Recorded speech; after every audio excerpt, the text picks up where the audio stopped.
Hello good morning friends. കുറേ ദിവസമായിട്ടേ നമ്മൾ simple lunch, നാടൻ ലഞ്ച്, കേരള സ്റ്റൈൽ ഊണെന്നൊക്കെ പറഞ്ഞായിരുന്നില്ലേ.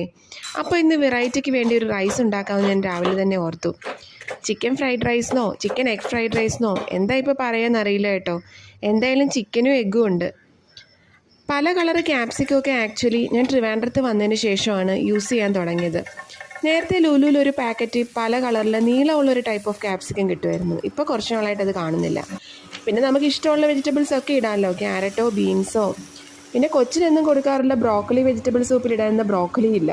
ലുലുവിലൊരു പുഴുകടിച്ച ബ്രോക്കലി മാത്രമേ കണ്ടുള്ളൂ. പിന്നെ സെലറിയുടെ തണ്ട് അവിടെ നിന്ന് കിട്ടിയിട്ടുണ്ട്. അതില്ലെങ്കിൽ സാരമില്ലായിരുന്നു. സെലറി സോൾട്ട് എന്ന് പറഞ്ഞ ഞാനൊരു സംഭവം വാങ്ങി ഫ്രിഡ്ജിൽ വെച്ചിട്ടുണ്ട്. ഇല്ലെങ്കിൽ ഒരു ടീസ്പൂൺ അതിട്ടാലും മതി. പിന്നെ ഉള്ളി ചീത്തയായതെടുത്ത് എറിഞ്ഞു കളഞ്ഞത് എന്തായാലും കാര്യമായി. ലുലുവിൽ സ്പ്രിംഗ് ഓണിയൻ ഇല്ലാഞ്ഞിട്ടും പറമ്പിൽ ഇഷ്ടം പോലെ സ്പ്രിംഗ് ഓണിയൻ ഉണ്ടായിരുന്നു. നോൺ വെജ് ഇഷ്ടമുള്ളവർക്ക് പിന്നെ ചിക്കനും എഗ്ഗും കൂടി ഇട്ടാൽ പിന്നെ ഈസി ആയിട്ട് എന്തും കഴിക്കാമല്ലോ. ഇതിൻ്റെ കൂടെ കുറേ വെജിറ്റബിൾസും അകത്താവും. പിന്നെ ബസ്മതി റൈസ് ഞാൻ എപ്പോഴും ഇന്ത്യ ഗേറ്റിൻ്റെ ക്ലാസിക്കാണ് എടുക്കുന്നത്. അതിൻ്റെ ഒരു മണം ഉണ്ടല്ലോ, അത് ഞാനിപ്പോൾ എന്താ പറയുക അല്ലേ. പിന്നെ വീഡിയോ കണ്ട് ഇഷ്ടപ്പെട്ടാൽ ഒന്ന് സബ്സ്ക്രൈബ് ചെയ്തേക്കണേ.